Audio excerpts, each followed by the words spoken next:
They start so gently. Just a shake. You think you just had too much to eat. Then you realize it's not you that's moving, it's the ground. Oh shoot, it's an earthquake. Californians live under the threat of them daily. We feel them like monthly. And worst of all, we've been waiting generations for a massive earthquake that will remake Southern California forever when it happens. It even has a cute nickname, the Big One. Fun! I'm Gustavo Arellano. You're listening to The Times, daily news from the LA Times. Today is June 15th, 2021. World leaders meet for a NATO summit to discuss China's military ambitions. Novavax announces its COVID-19 vaccine is 90% effective, even against variants. And California relaxes most of its coronavirus restrictions effective today. Don't get too loco out there, folks.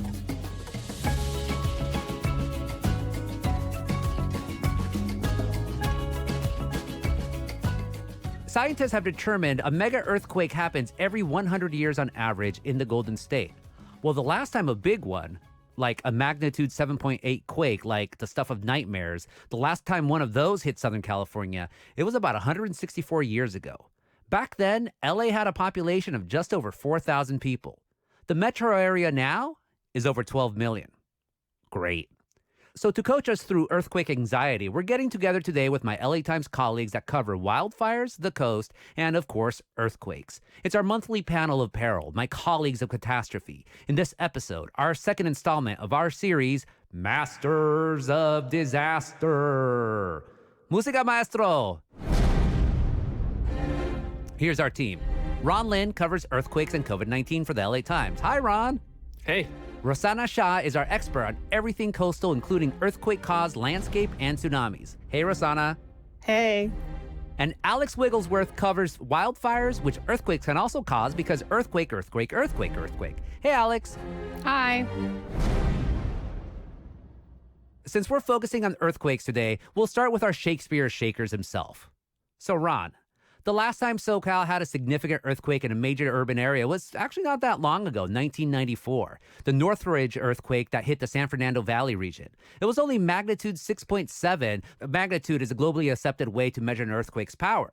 6.7 is big, but not that big. Yet the damage the Northridge quake caused was massive. Can you remind us of the devastation it caused? Yeah, so the Northridge earthquake was actually the costliest natural disaster to have hit the U.S. at that time. KFWB News Time 4:32. We've experienced what we believe is a very, very strong earthquake. The Northridge earthquake measured 6.7 on the Richter scale and shook Los Angeles in the pre-dawn hours of January 17, 1994.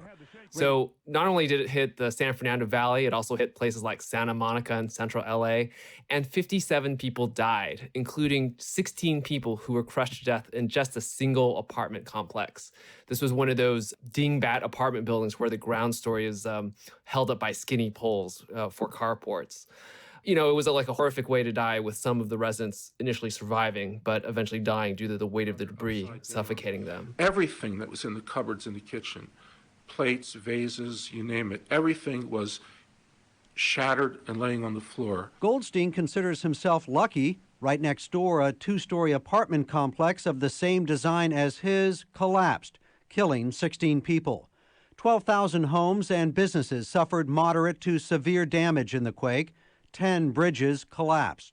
Not only did 200 of these apartment buildings get seriously damaged or destroyed, we actually found out that other types of buildings were very vulnerable, including concrete buildings. The big Bullock's department store in Northridge collapsed, and so did a Kaiser Permanente office building. And then we also found that even our steel frame buildings that we thought were modern, their steel skeletons started cracking, about 200 of them. And that poses a risk for the next big one. You know, we don't know what's going to happen in a bigger earthquake if they could come crashing down. And this was just, again, a magnitude 6.7, which is big, but not that big. And the total cost was about $20 billion. Now, okay, so what next? Yeah, so, I mean, something to remember about Northridge is that because it's a 6.7, it really only affected the valley. If you were in Orange County or whatever, you were basically fine. I mean, it was shaking, but... Can I chime in? Go ahead, Rosanna. Wasn't the thing also that the earthquake hit so early so that no one was at work or in school, or else the death count would have been much higher, right? Or that's what some people have said about this earthquake, that we were actually spared from what it could have been. That's absolutely right, because, concrete buildings did come tumbling down, but those are mostly office buildings, so people weren't hurt in them. And another thing to keep in mind is that several freeways came crashing down, but the fact that it happened at 4 a.m. was basically a godsend. I mean, there wasn't rush hour traffic on the Santa Monica freeway, or imagine all these cars on the infamous 210, 5, and 14 interchange just south of Santa Clarita. There was one death of a police officer that was killed, but imagine if that had happened during rush hour. And not only that, it was Sunday morning at 4 a.m. There was nobody awake. And in the aftermath, we're talking about that one. The most infamous big earthquake in modern Southern California history was the 1906 San Francisco earthquake. And that was thousands of people dead. But the biggest devastation from that came from the fires triggered by it. Alex, as our wildfires reporter, you've covered how fire-prone California is right now with our humongous drought. And the last time we talked, you said about how most fires just start with one little spark. So say the big one hits, power lines go down. What measures do fire officials have to avert an inferno? Yeah, so this is so common that researchers have a term for it, which is post-earthquake fire. I don't know if people realize this, but in the big 1906 San Francisco earthquake, something like 90% of building damage was from fires. And after the Northridge earthquake, there were about 110 fires. Now, these are mostly structure fires, although there were a few grass and brush fires as well, but they tend to ignite in more densely populated areas since earthquakes can bring down electrical lines and rupture gas lines, which can cause buildings to catch fire. And then it can be harder to put fires out because communications can be compromised, equipment might be damaged, emergency responders are probably overwhelmed with calls, and they can also be physically blocked from getting where they need to go. And so a key part of all of this is having fire departments that are well-staffed, well-trained, and prepared. You have to remember, firefighters aren't just going to be putting out fires after a major earthquake. They're also going to be rescuing people from building collapses, trying to stop leaks, doing all kinds of stuff. And so some of what they have to do in a big disaster is triage. Where do they have a chance of saving the most lives? The LA Fire Department actually calls this earthquake mode. They send firefighters from every station out to do a survey of buildings and infrastructure that can create hazards for one reason or another. Every station has a map of things like freeway overpasses, hospitals, dams, sports stadiums, and they go out and see if there's structural damage or fires or people who need to be rescued. And they're also looking to see if utilities are working or if the water supply is compromised. That's a big one. Yeah, no, you mentioned the water supply. And Ron, you and Rosanna actually reported a story a couple of years ago about how more than 80% of LA's water supply has to cross the San Andreas Fault, which is the big fault that would create the big one that extends across most of California. The big one, even a major quake, could just cut that water supply. So has there been any improvement to this situation since then? One of the big problems with it is that not only does the San Andreas are big lifelines for water supply from the Colorado River and Northern California, unfortunately, it crosses it multiple times. So it's just a kind of a disaster waiting to happen. And it's going to take some time to figure out long-term solutions, to this. In fact, they actually built a huge reservoir on our side of the fault, somewhere in the Inland Empire area, so that we'll have a 6-month supply of water in case we do get cut off from our aqueducts. Not just an easy fix, but then, of course, in this year, all of our reservoirs are, 50%, 25%. So if the water gets cut off, Alex, where are our firefighters going to get the water? I think we've already kind of seen this happen after earthquakes where maybe the water supply isn't cut off entirely, but the earthquake has created so many holes or breaks in some parts of the system that it's like a sieve. So there's no pressure to direct the water where it needs to go. So if you turn on a hydrant and nothing comes out. And that happened after the Northridge earthquake. There were about 1,400 water main breaks, and some areas of the valley basically had no water for several hours. So firefighters had to use water tenders, which are tanker trucks that bring water to the scene. They can pump from ponds, reservoirs, creeks, things like that. And what they ended up doing was relying really heavily on pumping water from backyard swimming pools. Luckily, there are a lot of those in the valley that ended up being absolutely critical if you look at reports on how those fires went down. You better have your jacuzzis filled, people, because it might save us all during earthquakes.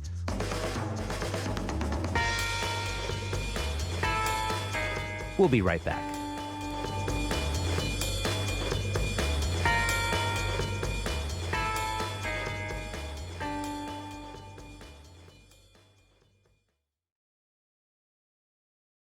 We're back with our masters of disasters. Rosanna, you cover the coast. So what do you think about when we're talking earthquakes? Yeah, tsunamis. So every time I see a big-ish quake in Alaska or even like Chile, I'm immediately checking if there's a tsunami warning for California. And I'm sure Ron does this too. So for the most part, with the bigger, more far away earthquakes, we do get somewhat of a heads up if a tsunami is coming. And we do have a pretty legit tsunami detection system in this country. There's 2 tsunami warning centers and a huge network of sensors in the ocean in key parts of the world.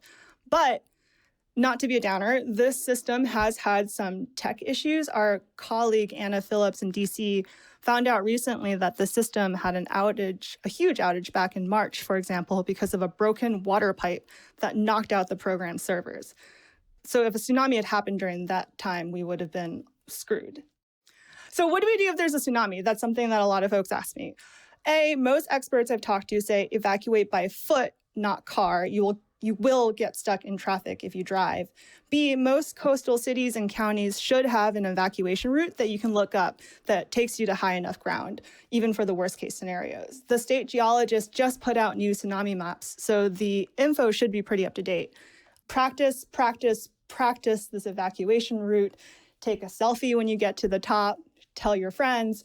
To really feel how real this can be, pull up some of the videos of how Japan got hit by a massive wall of water from that earthquake 10 years ago. So tsunamis are rarely top of mind, but they can be so devastating.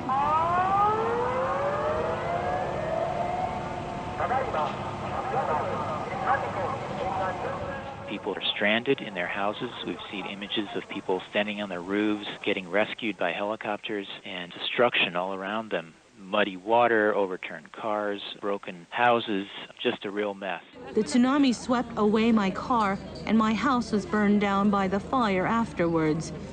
My sons must be very worried about me. The phone lines are bad, and I could only send out one text message. I just want to let my family know that I'm alive, and I'm staying here. That alone teaches you never to mock tsunamis. I just think like when I go to Ventura, they have those signs like tsunami level warning or whatever. And you just look at it, you're like, oh, yeah, that'll never happen in my lifetime. And then one day you're caught in them and then, yeah. Yeah, no, that's a really good point. We have, quote unquote, enough of a heads up with like the bigger faraway earthquakes, but there are faults just offshore. And if something happened like right off of Catalina, there's very little time. So I think anytime you go to the beach, it is good protocol to kind of just figure out where the nearest high ground is, just so you could run by foot, not by car, to the high ground if an earthquake hits. And if you feel an earthquake and you're on the beach in Santa Monica, get up to those bluffs, because there are situations in which there could be an underwater avalanche, if there's one thing that you need to worry about. And that could cause a tsunami where we won't get a warning. So you're basically saying, Ron, that the way to fight secret tsunamis is just run as fast as possible. Yes. And don't be like the people in Crescent City in 1964, where after the tsunami came, they decided to go back to their bar. And then the second wave came in hours later and washed them away. Oh, boy. Damn. This is more downer than I thought. Okay, but let's take it out of California. Can you all just remind all our national listeners that it's not just California that suffers quakes? And the one that I always remember that was super famous happened in New Madrid, Missouri in the early 1800s. It was such a humongous quake that actually made the Mississippi River go backwards.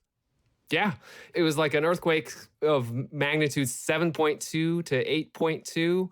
And it was a major event. And it's not just New Madrid. I mean, we've seen big earthquakes off of the coast of Boston, damaging brick buildings. It was the Cape Ann earthquake in 1755. If it happened again today, they think that thousands of people could be killed in the Boston area. There was the Charleston earthquake of 1886, perhaps a magnitude 6.9 to 7.3. Even Salt Lake City, there hasn't been an earthquake in historical time, but they're a big risk too. And, in Oregon and Washington too, they just got added to the earthquake early warning system. Yet, there's lots of buildings up there, brick buildings that have been required to be retrofitted in many cities in California that still haven't been up there. And, they suffer from, lots of time between major earthquakes. And it's just not as top of mind for them as it is for us in California. Alex, you're from the East Coast, so you probably didn't grow up with earthquakes on your mind your entire life. How does it feel to be here on the West Coast and just think of nothing but earthquakes? I mean, actually, it's funny. The only earthquake I've ever felt was in Philly. We got one in 2011. I think it was a magnitude 5.8 or 5.9. I remember I was at a budgeting meeting for the newspaper I worked at the time on the 14th floor of a skyscraper in a conference room and just looking out the window, like these floor to ceiling glass windows at where the window met the floor, and I could see the whole building swaying. And I thought it was an explosion because, no, I never thought we would have an earthquake. I ran out of that building so fast, and they could not get me to come back inside the entire day. I just need to jump in right now. Do not run outside of a building if you feel an earthquake. Ron can refer back to our last episode, This Is How You Die. I know. I'm clearly was not trained to deal with these. It's a thing, especially in California, one of the worst places to be. You might be in a brick bar where you think the brick facade is really cool, but one of the worst things you can do is actually run out, because the way brick buildings will collapse, they typically won't collapse on top of you, but the walls will collapse onto the sidewalk. So unfortunately, in one of the Paso Robles earthquake in 2004, there were 2 people inside that were told to rush out. And as they rushed out, a brick wall fell on them and they unfortunately died. But had they stayed inside and dropped cover and held on, they probably would have made it. Could have been me. So run away from tsunamis. Don't run away from earthquakes.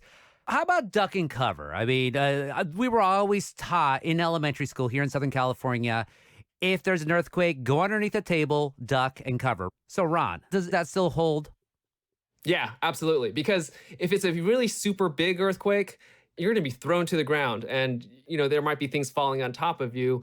One of the only person who died in the Napa earthquake, unfortunately, was a TV that flew into her face, and she suffered a head injury. So the best thing you can do is really, crouch down under your desk. Because I grew up here in California, it's common knowledge to me, but I think for people who come in from out of state, their first reaction is to run out, and that's like one of the worst things you can do. Even if you're in a skyscraper, I mean, the glass from the sky is going to come crashing down. And also, Ron, was this from the New Zealand earthquake that we learned this? But first responders are trained to look for bodies under, or people under desks. Imagine like a 30-story building collapsed into one pile of rubble. Like, where do you even start? And a lot of first responders are trained to look under desks first, so that, again, drop, cover, and hold on is really the best way to go when an earthquake hits. Absolutely. The desks are surprisingly sturdy. In fact, one of the places where people died the most in the New Zealand earthquake, aside from the big catastrophic collapses of concrete buildings, was just outside of brick buildings that collapsed onto the sidewalk. Ay, ay, ay. So this is all about how not to die during an earthquake. Next, after this break, we're going to talk about what you should do to try to survive an earthquake. We'll be back.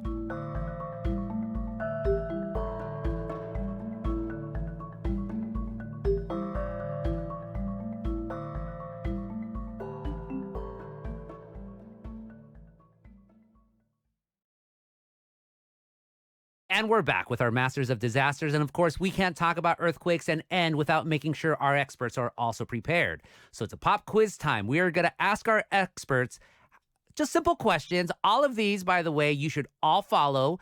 And if our Masters of Disasters are not following them, we might have to call in our air quality control Master of Disaster to replace one of these. So first and foremost, Ron, where is your gas meter? And do you know how to turn it off if you smell gas? Yes, the gas meter is just around the backside in the alleyway.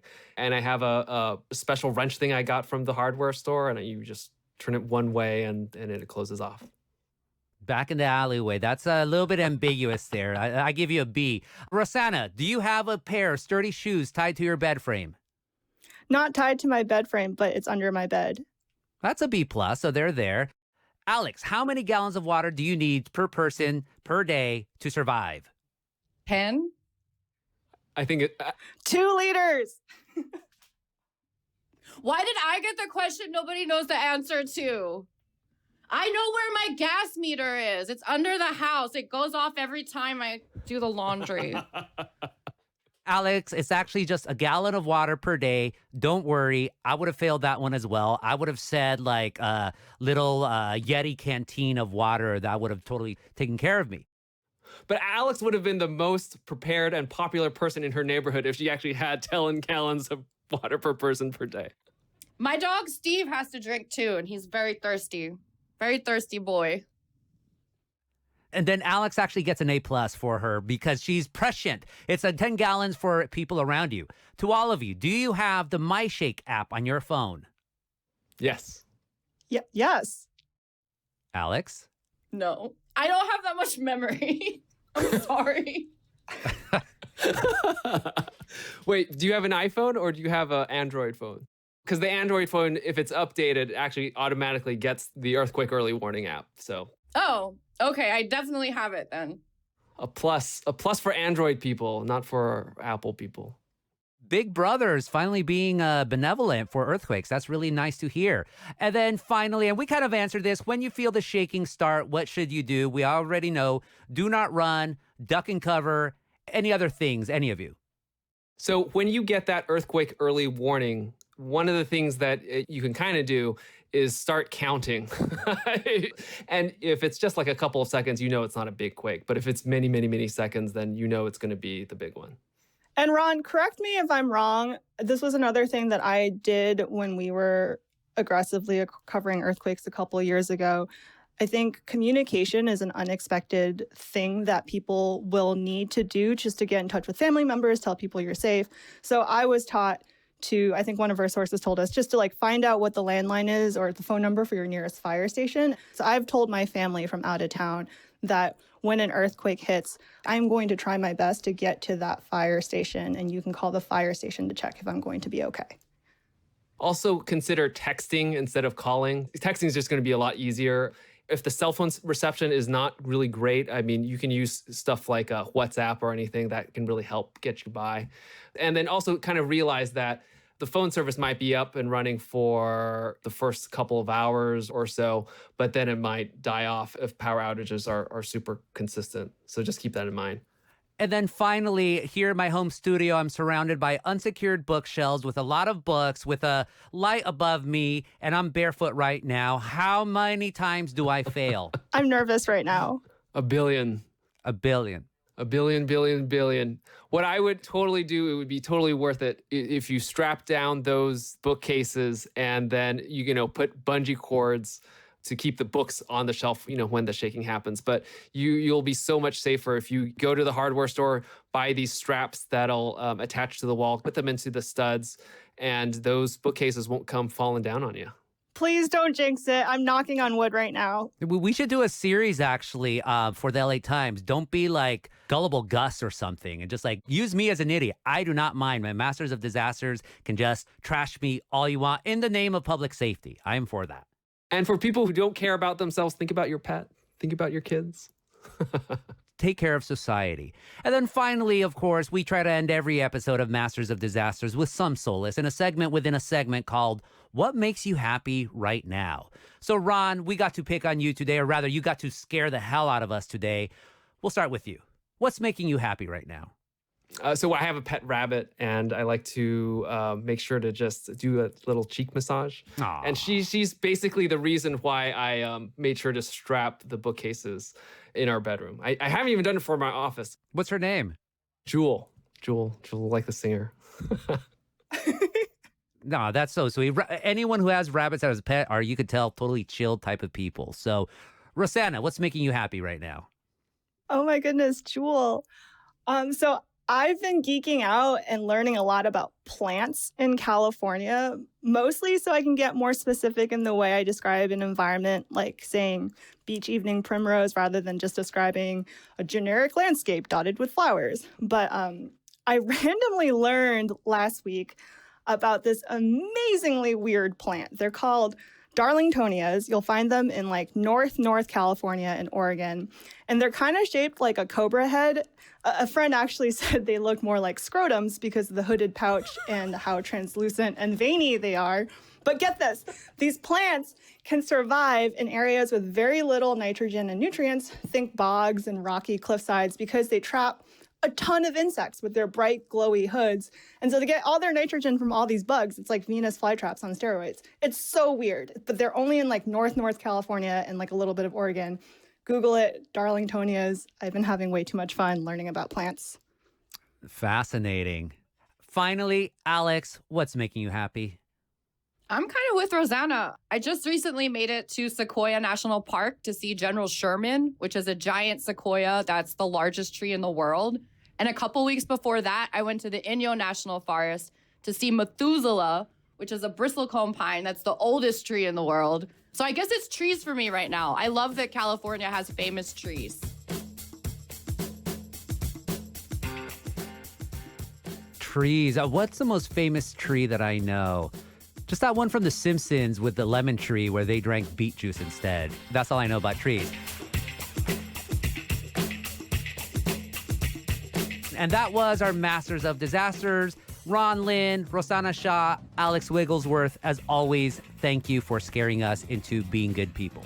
Thank you. Thanks. Thank you.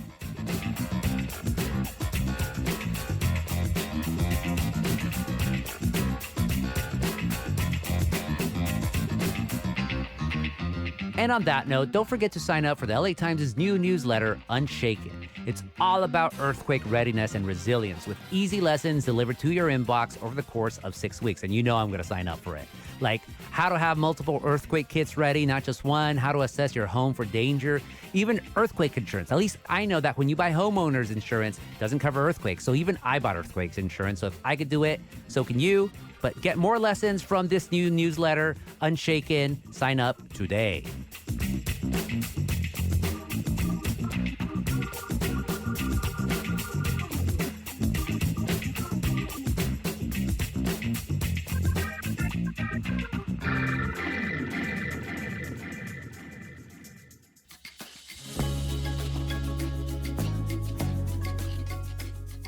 And that's it for this episode of The Times, daily news from the LA Times. Our show is produced by Shannon Lin, Stephen A. Cuevas, and Denise Guerra. Our executive producer is Abby Fentress Swanson. Our editors are Shawnee Hilton and Julia Turner. Our engineer is Mario Diaz, and our theme music is by Andrew Eben. I'm Gustavo Arellano. We'll be back tomorrow with all the news and desmadre. Gracias.